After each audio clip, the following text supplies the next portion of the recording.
Greetings and welcome to another episode of the TED in Your Head podcast. I'm your host, Ted Moreno, certified hypnotherapist and high performance coach. And what I do is I use the tool of hypnosis and hypnotherapy to help people change their minds. See, here's the problem. If you've been doing something for a long time and what you're doing is no longer working for you, that's the known, that's the familiar to your subconscious mind, which is a major part of your mind. The part of your mind that is deciding to do something different, that's a small part of your mind. We call that your conscious mind. In a battle between what you want and what your subconscious mind wants, well, many times your subconscious mind will win out. And that's why hypnotherapy is such a powerful tool, because we can use the power of suggestion to change things at the level of your subconscious mind that make it easier for you to live the life that you want to live. If that sounds interesting to you and that's something you want to talk about, I'll tell you how to get in touch with me at the end of today's show. But for now, let's get into today's episode, how to keep from pulling your hair out when things don't go your way. The other day, my college student daughter was trying to do something on the computer and it just wasn't working out for her.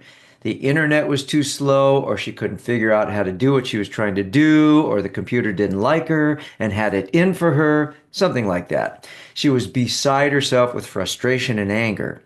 I saw what she was going through and I tried to calm her down. I told her that things weren't always going to go her way and that frustration and anger didn't help. She wasn't really interested in hearing my words of wisdom. A couple of days later, she told me that one of the brake lights on her car was burned out and could I help her change it? I said, sure.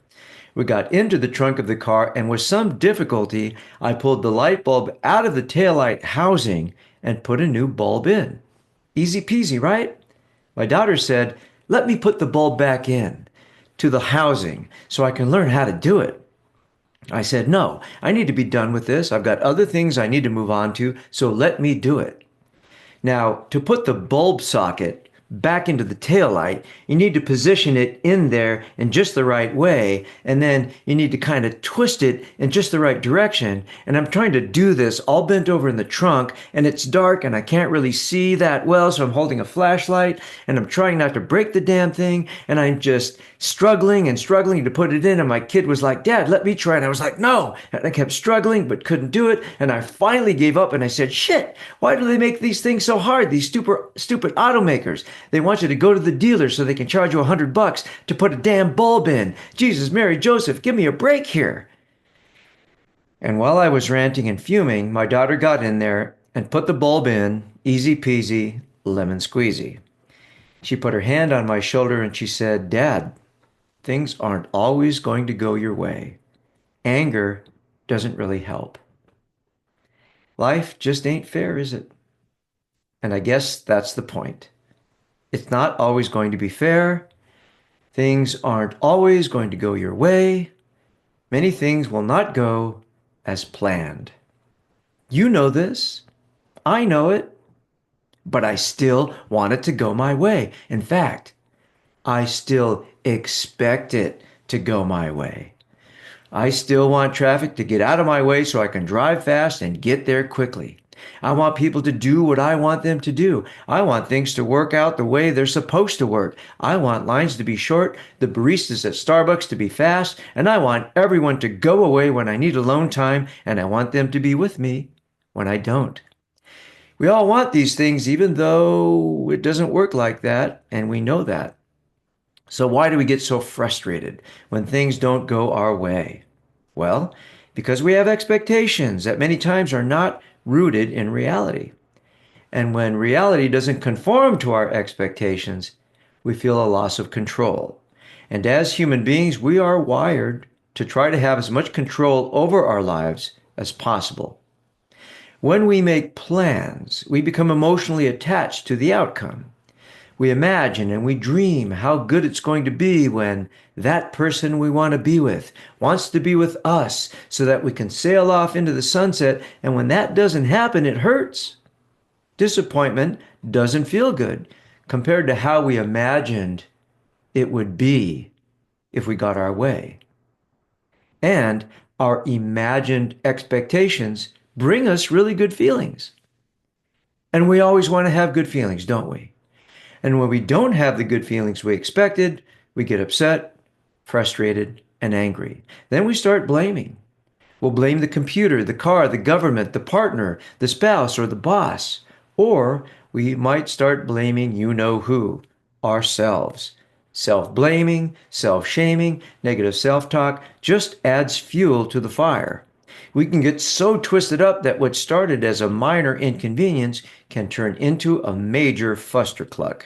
Can you relate?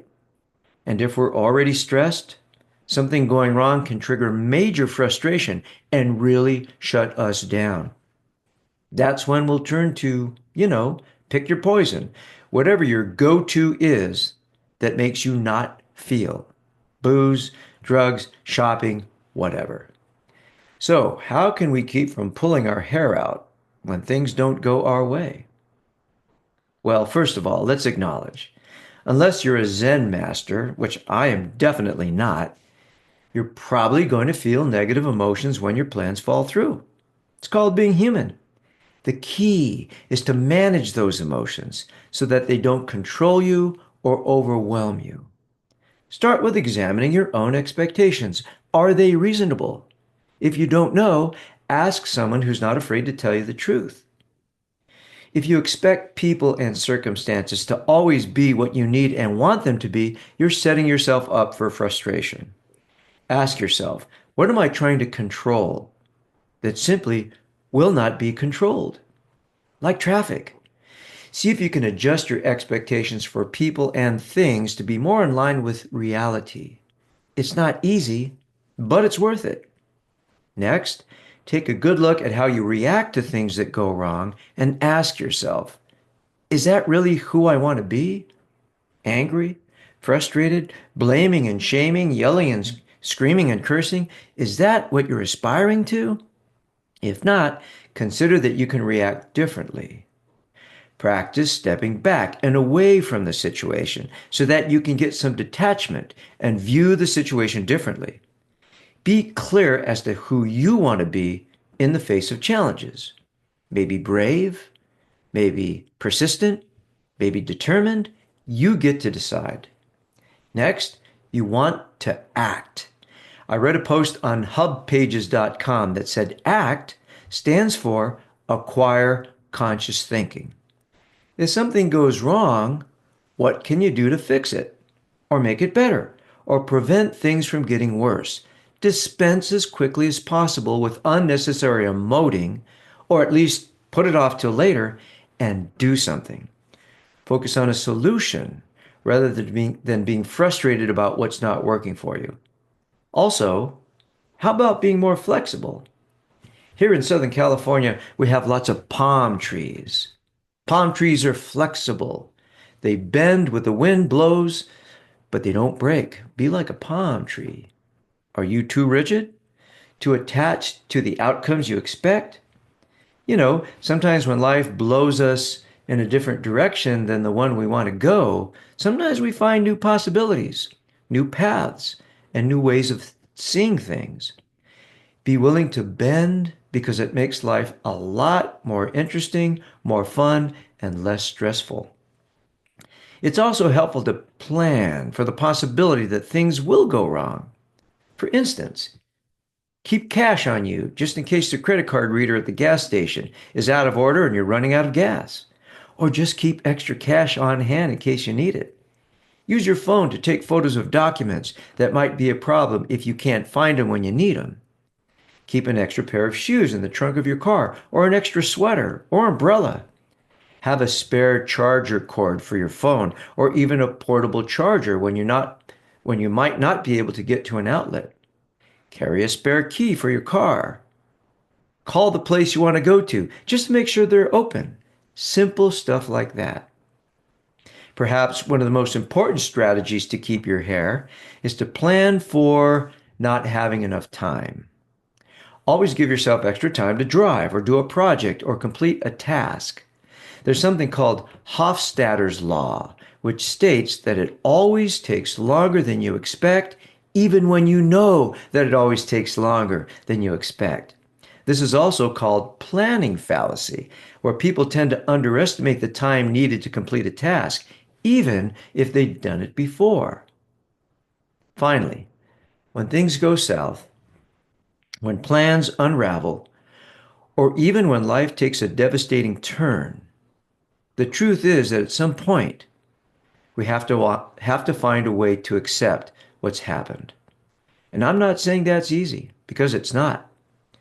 But acceptance can bring a kind of peace. It helps us find our footing again so we can start moving forward. Now, I want to acknowledge something important. In my last podcast, I talked about emotional healing from catastrophic events like the Los Angeles fires. And let's be real, losing your home or someone you love isn't just a minor inconvenience. It's not just something that didn't go your way. It's life-changing. The kind of loss that leaves ripples for years to come. But even in the deepest grief, there's still room for hope. We can honor what we've lost while also finding ways to manage our emotions and take small steps towards rebuilding. It doesn't mean forgetting or pretending everything's fine. It just means believing that somehow we can keep on going. In closing, I want to remind you that when we make plans or set expectations, our subconscious mind gets a clear picture of how things should unfold. This sense of predictability helps us feel safe and secure. But when things don't go as planned, that sense of security is disrupted, triggering our fight or flight response. In those moments, we might lash out or shut down. However, if we allow ourselves to expect the unexpected and have backup plans in place, we can navigate these bumps in the road more effectively and find our way back to a calmer, happier mindset. Let me leave you with two quotes. The first by a guy named John Lennon, who said, "Life is what happens when you're busy making other plans." The next quote is by pastor, author, and educator Charles R. Swindoll, who said, "Life is 10% what happens to us and 90% how we react to it." If you feel your subconscious mind is reacting in a way that feels out of control when things go wrong in your life, hypnotherapy can help you deal better and feel better. Reach out for a complimentary phone consultation by going to tedmoreno.com/contact. If you want to read this podcast, go to tedmoreno.com/blog. And if you want to watch this podcast on YouTube, go to @TedAMoreno on YouTube. If you like what you're hearing today, please like this episode, leave a positive review, or share this episode over social media. Thank you so much for listening. And there's one last thing I want to say. This episode is dedicated to my younger daughter, who used to literally pull her hair when things didn't go her way. Now she's learned not to do that, and I'm so proud of her. Take care of yourself or someone else, and we'll talk soon. Bye.